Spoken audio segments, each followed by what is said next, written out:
नमस्कार, आप देख रहे हैं डीडी न्यूज। मैं हूं आपके साथ भावना नैयर। खबरों को विस्तार से जाने उससे पहले नजर डाल लेते हैं इस वक्त की टॉप हेडलाइंस पर। बांग्लादेश के जेसोर में हिंदू कारोबारी की सरेआम गोली मारकर हत्या, इलाके में दहशत का माहौल। चुनावों से पहले कानून व्यवस्था को लेकर बड़ी चिंता।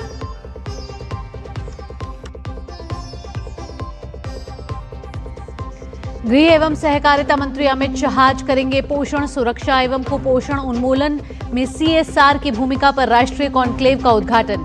पीएम मोदी के सहकार से समृद्धि के विजन को साकार करने की दिशा में अहम पहल।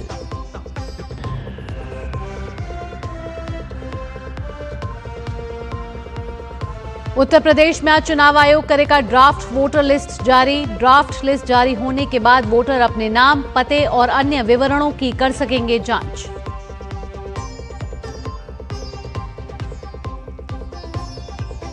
अंतर्राष्ट्रीय खबरों में वेनेजुएला की उपराष्ट्रपति डेल्सी रोड्रिगेज ने देश की अंतरिम राष्ट्रपति के रूप में ली शपथ। देश के पूर्व राष्ट्रपति मदुरो की हुई कोर्ट में पेशी। निकोलस मदुरो ने खुद को बताया निर्दोष।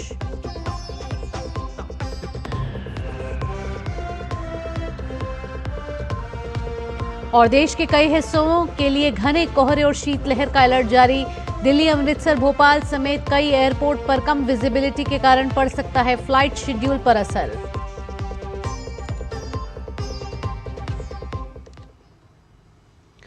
और इस वक्त की बड़ी खबर पर नजर डाल लेते हैं। बांग्लादेश से खबर आ रही है। बांग्लादेश में हिंदुओं पर हो रहे अत्याचार से जुड़ी है खबर, जहां अल्पसंख्यक हिंदुओं पर लगातार बांग्लादेश में हिंसा जारी है। और अब एक और अपडेट यह है कि बांग्लादेश के जेसोर के मोनीरामपुर उपजिला में अज्ञात हमलावरों ने एक और हिंदू, और वो हिंदू है, हिंदू कारोबारी की सरेआम गोली मारकर हत्या कर दी गई है। इस घटना के बाद से ही इलाके में दहशत फैल गई है। और आपको बता दें कि बांग्लादेश में हाल ही में चुनाव होने हैं और ऐसे में चुनावों से पहले कानून व्यवस्था को लेकर अब चिंताएं और बढ़ती हुई नजर आ रही हैं। जिसकी हत्या की गई है उस पीड़ित की पहचान 45 वर्ष के राणा कांति बैरागी उर्फ राणा प्रताप के रूप में की गई है। पीड़ित की कपालिया बाजार में एक बर्फ बनाने की फैक्ट्री थी। तस्वीर आप देख रहे हैं इस पीड़ित की, जहां 5 जनवरी को शाम करीब 5:45 पर, यानी कि कल की ये घटना है शाम की, और तब ये घटना घटी है। दैनिक बीडी बाजार के कार्यकारी संपादक भी थे राणा। और यहाँ एक और अल्पसंख्यक हिंदू की हत्या की गई है बांग्लादेश में। पिछले 24 घंटे में एक और हिंदू की हत्या कही जा रही है। और 18 दिनों में कहा जा रहा है कि 6 से ज़्यादा हिंदुओं को टारगेट किया गया है। और ये टारगेट किलिंग लगातार हिंदू समुदाय के खिलाफ बांग्लादेश में जारी है। आपको बता दें कि बांग्लादेश में चुनाव आने वाले हैं, उससे पहले ये एक और बड़ी घटना सामने आई है। जेसोर जिले के मोनीरामपुर में हिंदू पत्रकार और कारखाना मालिक राणा प्रताप बैरागी की गोली मारकर हत्या कर दी गई है।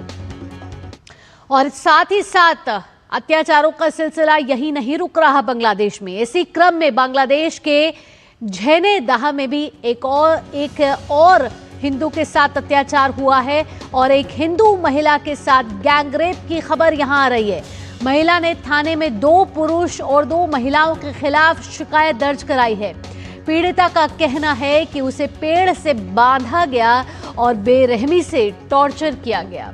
पीड़िता के बाल काटे गए, दुर्व्यवहार किया गया और उनका वीडियो बनाकर सोशल मीडिया पर अपलोड भी कर दिया गया। पीड़िता के मुताबिक एक युवक पिछले 2 साल से उसे परेशान कर रहा है और पैसों की मांग कर रहा है। तो आप देख सकते हैं कि बांग्लादेश में लगातार अल्पसंख्यक हिंदुओं पर अत्याचार हो रहा है और बेरहमी से अत्याचार हो रहा है। और लगातार कई हत्या की घटनाएं भी सामने आ रही हैं। ऐसे में बांग्लादेश में कानून व्यवस्था पर लगातार बड़े सवाल खड़े हो रहे हैं। आपको बता दें कि मोहम्मद यूनुस की अंतरिम सरकार है बांग्लादेश में इस समय, और अब से कुछ ही महीनों में बांग्लादेश में चुनाव होने हैं। इसी साल फरवरी के महीने में चुनाव हैं और चुनाव से पहले बांग्लादेश में हिंसा की घटनाएं लगातार बढ़ रही है। और ये हिंसा अल्पसंख्यक हिंदू और अल्पसंख्यक ईसाइयों के खिलाफ भी देखी गई है। और कल की ये 2 बड़ी घटना, जहां बांग्लादेश में 44 साल के एक हिंदू विधवा महिला के साथ गैंगरेप की घटना सामने आई है।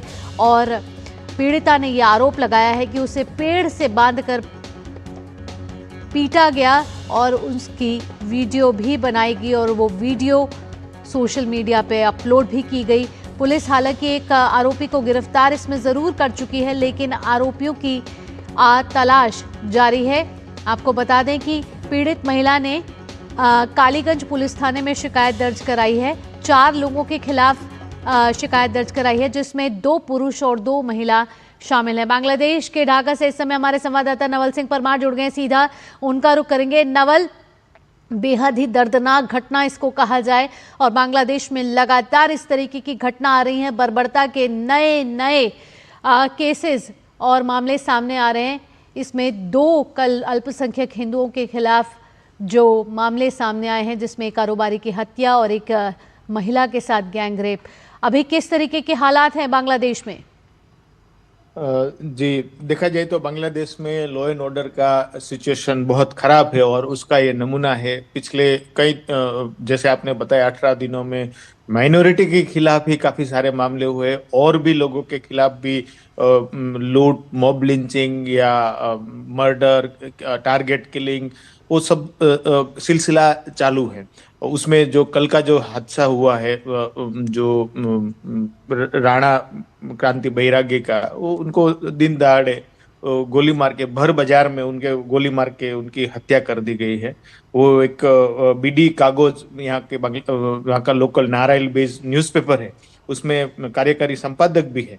तो एक जर्नलिस्ट और कम वो बिजनेसमैन है और आइस फैक्ट्री चलाते थे अपना लोकल एरिया में, और उनको गोली मार के हत्या कर दी गई है। तो वो एक बड़ा दिल दहलाने वाली घटना है। उसके साथ जैसे आपने जिक्र किया, एक कालीगंज थाने में जिनेदा डिस्ट्रिक्ट, जो इंडिया बांग्लादेश बॉर्डर से सटा हुआ डिस्ट्रिक्ट है, और वहीं पे कालीगंज थाने में जो घटना हुई है उसमें महिला एक विडो महिला है, विधवा है, उसका 10 साल का बेटा है। उसको घर में घुस के 2 लोगों ने उसके साथ कथित रूप पे गैंगरेप किया। फिर उसके बाद उनको पेड़ से बांधा गया और जलील किया गया, टॉर्चर किया गया, उनके बाल काट दिए गए। तो बहुत ही दर्दनाक घटना है। वो महिलाओं के साथ जिस तरीके का व्यवहार जो है वो बहुत ही दिल दहलाने वाला है। और उसमें घटना जो हुई है वो 31 तारीख की हुई है, लेकिन रिपोर्ट जो है बाद में हुआ है। और महिला को डराया धमकाया गया होगा, तो इसकी वजह से उन्होंने रेप का कंप्लेन भी नहीं किया था। डॉक्टर के कहने पे, डॉक्टर ने जब इन्वेस्टिगेट किया तब उन्होंने पता चला कि इसमें रेप का भी एंगल है। तो उसके बाद जो है पुलिस ने फरियाद ली है और गैंगरेप के साथ साथ टॉर्चरिंग और ह्यूमिलिएशन का केस जो है उनके ऊपर लगा है। एक आदमी को गिरफ्तार किया है। महिला ने जो कल ही हालात फरियाद ये हो दी गया है नवल की बीच बाजार में गोली मार दी जाती है और दिन दहाड़े गोली मार दी जाती है। अंतरिम सरकार मोहम्मद यूनुस की है, चुनाव आने वाले हैं, उससे पहले इस तरीके की कानून व्यवस्था बिल्कुल जो चरमरा गई है।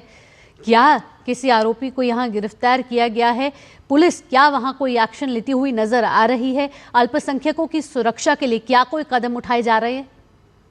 देखा जाए तो माइनॉरिटी के लीडर्स वगैरह डॉक्टर यूनुस को और जो बीएनपी के चेयरमैन है, अभी एक्टिंग चेयरमैन तारिक रहमान को मिले, पहले भी बताया उन्होंने। मीडिया में भी लोग आवाज उठा रहे हैं कि माइनॉरिटी के खिलाफ, और इंटरनेशनल मीडिया में भी। लेकिन इतना फर्क जो है अभी तक दिखा नहीं है, क्योंकि देखा जाए तो जैसे वो दीपू चंद्र दास की घटना हुई, उसके बाद भी ये सिलसिला थमता नहीं है। तो पुलिस प्रशासन या यूनुस एडमिनिस्ट्रेशन जो है, उनका लॉ एंड ऑर्डर के ऊपर कोई पकड़ नहीं है, और उसको चलते ये सब घटनाएं जो है होती रहती है। और जो वायलेंस है बांग्लादेश में, और तो उसकी तादाद जो है बढ़ती गई है जैसे जैसे समय गया। तो पिछले 1-1.5 साल में देखा जाए तो माइनॉरिटी के साथ साथ मीडिया के ऊपर, अन्य कॉमन पीपल के ऊपर जो है बहुत सारे हमले और इस टाइप की वारदातें होती रहती है। तो लॉ एंड ऑर्डर के लिए तो जो प्रशासन जिम्मेदार है, प्रशासन नवल, जो अभी है घटना के बाद इलाके में किस तरीके का माहौल है? क्या वहां कोई तनाव देखने को मिल रहा है? क्या लोग अपने घर से बाहर निकल पा रहे हैं? नहीं, देखा जाए तो तनाव तो ऐसी बड़ी वारदात होती है तो उसके बाद माहौल तो तनावपूर्ण रहता ही है। लेकिन जिस तरीके एक आमने सामने वाला गुटबाजी वाला उस टाइप का मामला नहीं है। कोई डोमिनेंट फोर्सेस है जो ये वारदात को अंजाम दे दिया, उसके बाद पुलिस काम कर रही है, लेकिन जो लोग हैं जिसको सिक्योरिटी का जरूरत है वो तो डरे हुए ही रहते हैं। उनका तो हालत वही है कि लोग पेरेंट्स जो है या एल्डरली लोग बच्चों को सलाह देते हैं कि आप जल्दी आ जाओ, रात को बाहर ना निकलो और संभाल के जाओ। उस टाइप का डर का माहौल तो बना हुआ ही है नवल, पिछले ऐसे में एक डेढ़ चुनाव साल से आने वाले देखा। हैं, अब चुनाव आने में बहुत दिन बाकी नहीं रह गए, लेकिन बांग्लादेश में जिस तरीके से हम पिछले कुछ समय से देख रहे हैं कि जब से शेख हसीना अपदस्थ हुई हैं उसके बाद से हिंसा का माहौल ज़्यादा बढ़ गया है।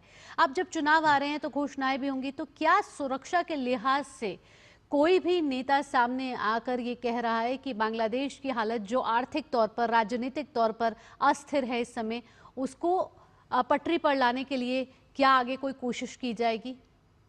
नहीं, अभी तक तो उनका बीएनपी के चेयरमैन, एक्टिव चेयरमैन है, वो काफी बार अपना निवेदन देते रहते हैं। उनका कहना है कि हम आएंगे तो सब सलामत कर देंगे, सब ठीक कर देंगे। तो लेकिन वो आने देखने वाली बात है क्या किस, क्योंकि उनका जो भी पहले भी गवर्नमेंट रहा है बीएनपी का या अवामी लीग के टाइम पे भी, तो माइनॉरिटी तो यहाँ पे वायलेंस से उनको तो जूझना ही रहा है, उसमें कोई भी सरकार रही हो। और थोड़ा बहुत फर्क पड़ता है सरकार अगर थोड़ा चुस्त दुरुस्त है तो, जैसे हसीना के टाइम पे थोड़ा था, लेकिन उस टाइम पे भी वायलेंस माइनॉरिटी के खिलाफ, लैंड ग्रैबिंग, वो सब होता ही था। तो अभी जो बीएनपी के बात कर रहे तारिक रहमान, तो उनका गवर्नमेंट के टाइम पे काफी देखा जाए तो वायलेंस वगैरह हुआ है, काफी लोगों का माइग्रेशन हुआ है यहाँ से, सलामती की वजह से ही हो रहा है वो। तो फील्ड पे जब इलेक्शन आ रहा है उस टाइम पे इस टाइप की घटनाएं जो है वोटर को इंटिमिडेशन के तौर पे देखा जाता है। उससे कहीं ना कहीं लोग डर के मारे, इवन काफी लीडर्स जो है पॉलिटिकल पार्टीज के फंडामेंटलिस्ट टाइप लीडर्स, वो खुलेआम धमकी वगैरह भी देते हैं लोगों को कि उनको मालूम है कि ये वोटर हमारे लिए नहीं है, तो वोट जी ना नवल, करने तो के लिए कुल या हमें मिला के वोट नहीं दिया बांग्लादेश तो में इस ये। समय दहशत का माहौल है और लगातार यस, अल्पसंख्यक बिल्कुल। हिंदुओं को टारगेट किया जा रहा है। आगे देखना होगा कि चुनाव आने वाले हैं तो चुनाव के बाद या चुनाव के समय स्थिति बदलती है या नहीं, अंतर्राष्ट्रीय समुदाय से क्या मदद मिलती है। फिलहाल नवल, तमाम जानकारियों के साथ आपका बहुत बहुत धन्यवाद। बुलेटिन में वक्त हो चला एक छोटे से ब्रेक का, ब्रेक के बाद भी खबरों के सिलसिले को जारी रखेंगे।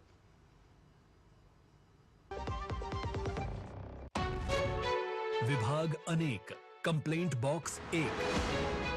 किसी भी सरकारी दफ्तर, विभाग या बैंक से जुड़ी शिकायत के लिए pgportal.gov.in पर जाएं, रजिस्टर करें, संबंधित विभाग चुनें, शिकायत दर्ज करें और ट्रैकिंग आईडी नोट करें। एसएमएस या ईमेल पर एक्नॉलेजमेंट पाएं और शिकायत का जवाब सीधे मंत्रालय से प्राप्त करें। अब तक 1 करोड़ 12 लाख से अधिक भारतीयों ने भरोसा जताया। सीपी ग्राम्स, आपकी हर शिकायत का हल। अभी शिकायत दर्ज करें pgportal.gov.in।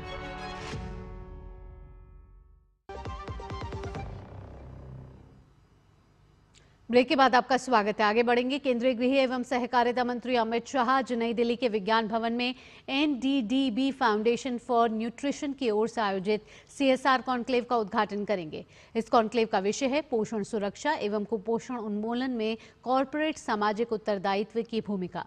देश में कुपोषण से निपटने और पोषण सुरक्षा को मजबूत करने की दिशा में ये एक अहम पहल मानी जा रही है। इस कार्यक्रम का उद्देश्य सरकार, कॉरपोरेट जगत, सहकारी संस्थाओं, अनुसंधान संस्थानों और लाभार्थी संगठनों को एक साझा मंच प्रदान करना है।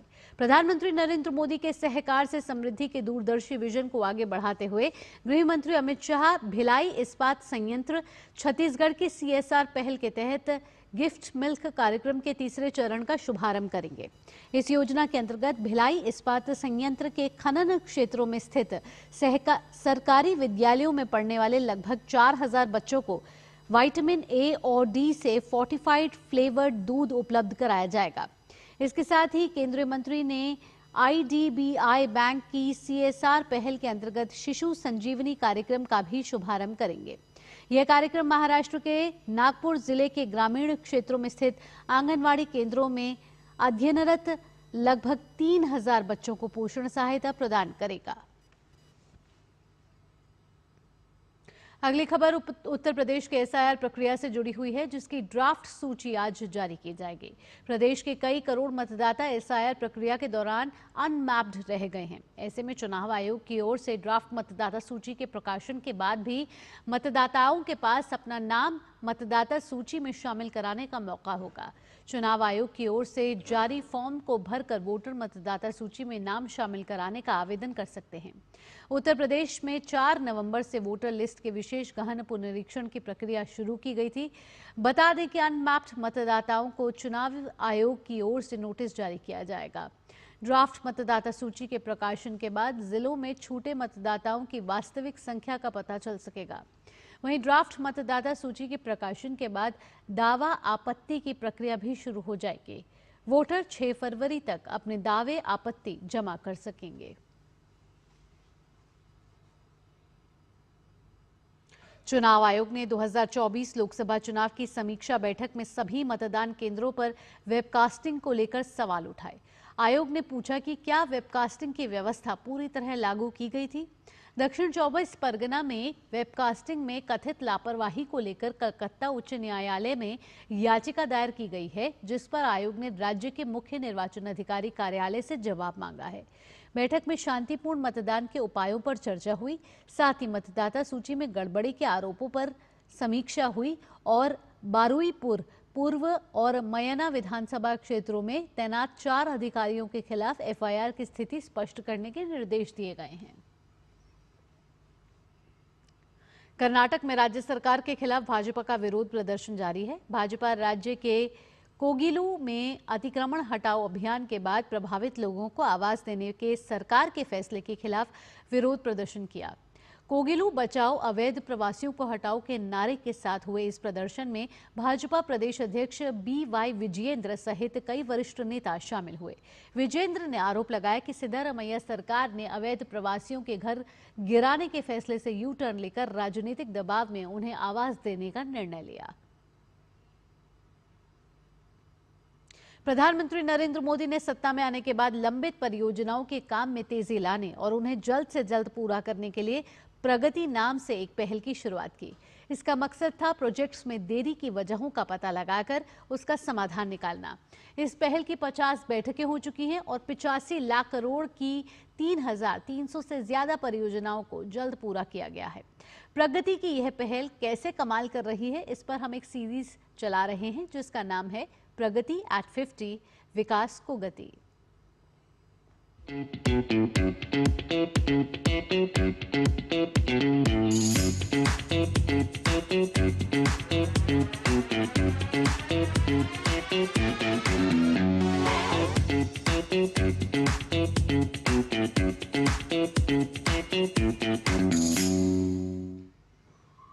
2015 में पीएम मोदी के नेतृत्व में शुरू हुई प्रगति पहल से तमाम वो परियोजनाएं अब पूरी हो रही हैं जो दशकों से लंबित थी।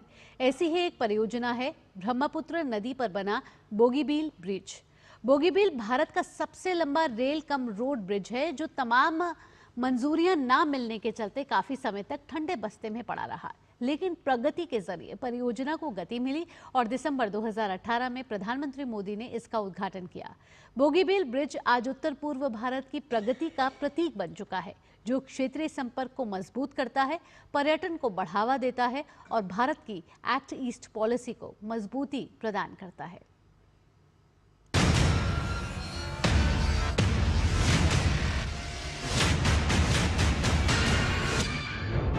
बीते एक दशक में देश में बने पुल भारत की इंजीनियरिंग क्षमता और विकास के विजन के शानदार प्रतीक बनकर उभरे हैं। ये पुल केवल एक इलाके को दूसरे से जोड़ने भर का काम नहीं करते, बल्कि लोगों, संस्कृतियों और अर्थव्यवस्थाओं को जोड़ते हैं। प्रधानमंत्री मोदी के नेतृत्व में प्रगति यानी proactive governance and timely implementation के जरिए इस तरह की अहम परियोजनाओं पर खास ध्यान दिया गया है, जिसके चलते इन प्रोजेक्ट्स को जरूरी गति मिली है। असम में ब्रह्मपुत्र नदी पर बना बोगीबील ब्रिज इसका एक अद्भुत उदाहरण है। करीब 5 किलोमीटर लंबा यह पुल भारत का सबसे लंबा रेल कम रोड ब्रिज और एशिया का दूसरा सबसे लंबा रेलवे पुल है। यह पुल 260 किलोमीटर प्रति घंटा की रफ्तार से चलने वाली हवाओं और रिएक्टर स्केल पर 8 की तीव्रता के भूकंप को झेलने में सक्षम है। Long welded, fully welded girder का इस्तेमाल किया गया है। 125 मीटर का स्पैन यूज किया गया है। इस ब्रिज में अर्थक्वेक रेसिस्टेंट बनाने के लिए और हर तरह का प्रिकॉशन लेने के लिए स्फेरिकल बियरिंग का यूज़ किया गया है। अपने आप में एक अनूठा है, मार्वल ऑफ इंजीनियरिंग इसको हम कह सकते हैं रेलवे में। Bogibeel rail cum road bridge की परिकल्पना साल 1997 में असम समझौते के तहत की गई थी, लेकिन वित्तीय और प्रशासनिक कारणों से यह परियोजना वर्षों तक लंबित रही। प्रधानमंत्री मोदी के नेतृत्व में प्रगति के तहत नियमित समीक्षा और बेहतर समन्वय से काम में तेजी आई और आखिर 2018 में यह पुल बनकर तैयार हुआ।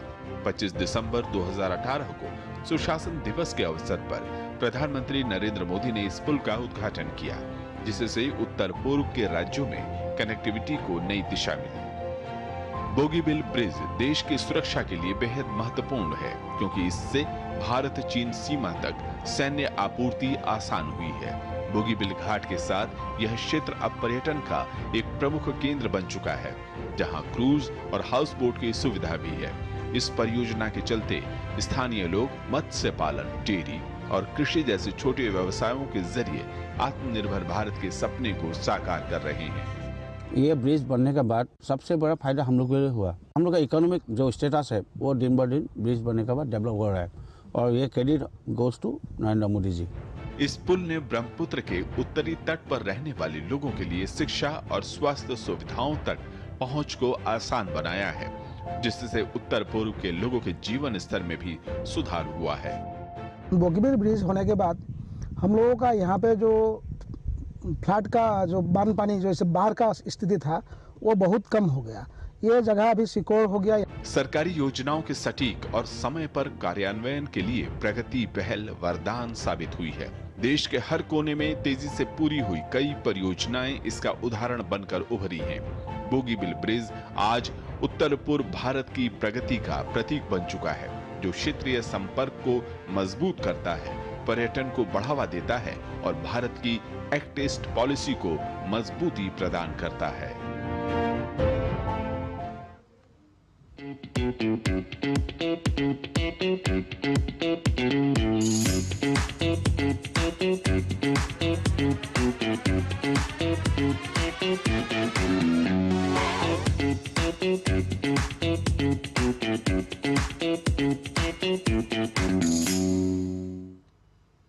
विदेश मंत्री डॉक्टर एस जयशंकर लग्जमबर्ग के दौरे पर हैं। डॉक्टर जयशंकर का बेल्जियम और लग्जमबर्ग में भारत के राजदूत ने स्वागत किया।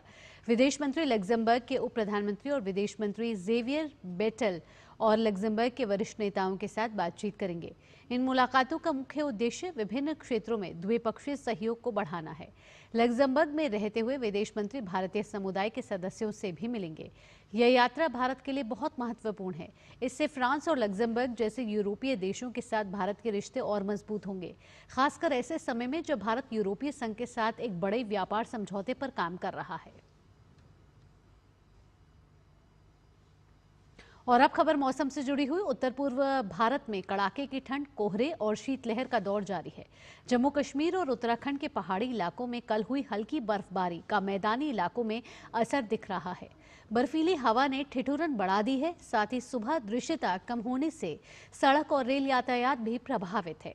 भीषण सर्दी और शीतलहर के कारण कई राज्यों में स्कूलों में छुट्टियां करा दी गई हैं। झारखंड में 12वीं कक्षा तक के स्कूलों की 8 जनवरी तक छुट्टी घोषित कर दी गई है।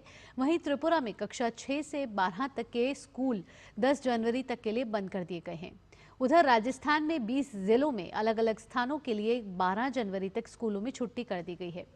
अगले कुछ दिनों तक पंजाब, हरियाणा, चंडीगढ़ के कुछ इलाकों, पूर्वी पश्चिमी राजस्थान, छत्तीसगढ़, झारखंड और राजस्थान में शीतलहर का संभावना है। वहीं कुछ दिनों तक न्यूनतम तापमान में गिरावट आने की संभावना है।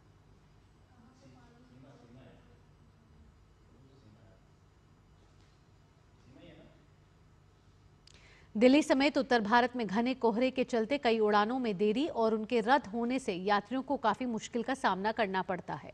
यात्रियों को इस असुविधा से बचाने के लिए दिल्ली इंटरनेशनल एयरपोर्ट ने एक वेबसाइट का लिंक साझा किया है, जिसके जरिए शीतकालीन यात्रा करने वाले यात्री आसानी से अपनी फ्लाइट के वास्तविक समय की जानकारी प्राप्त कर सकते हैं।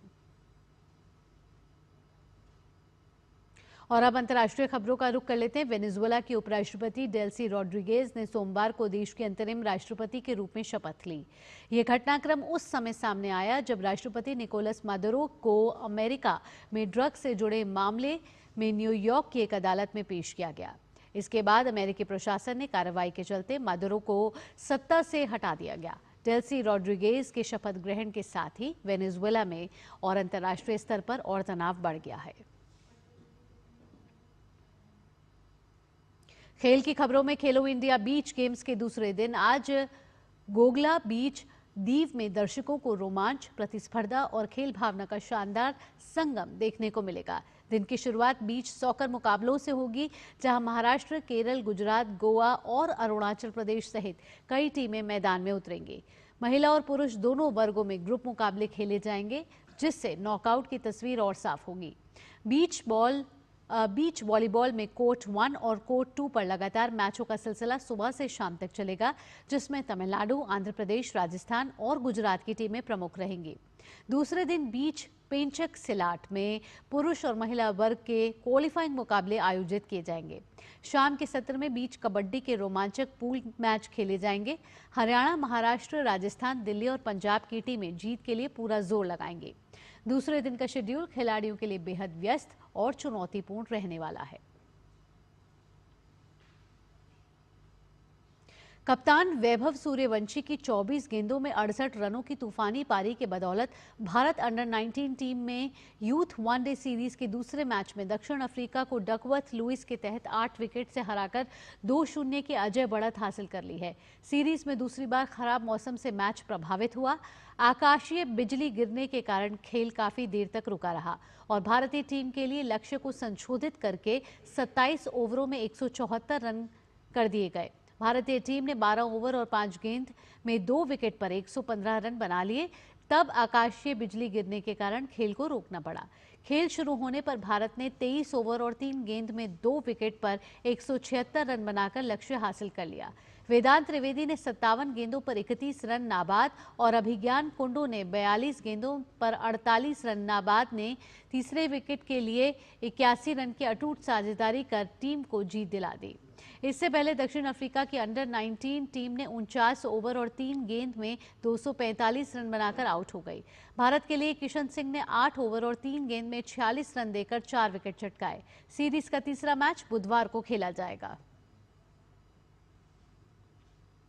इसी के साथ इस बुलेटिन में इतना ही। अगला कार्यक्रम आप देखने वाले नया सवेरा मेरी और मेरी सहयोगी संध्या शर्मा के साथ। फिलहाल के लिए दीजिए अनुमति। नमस्कार।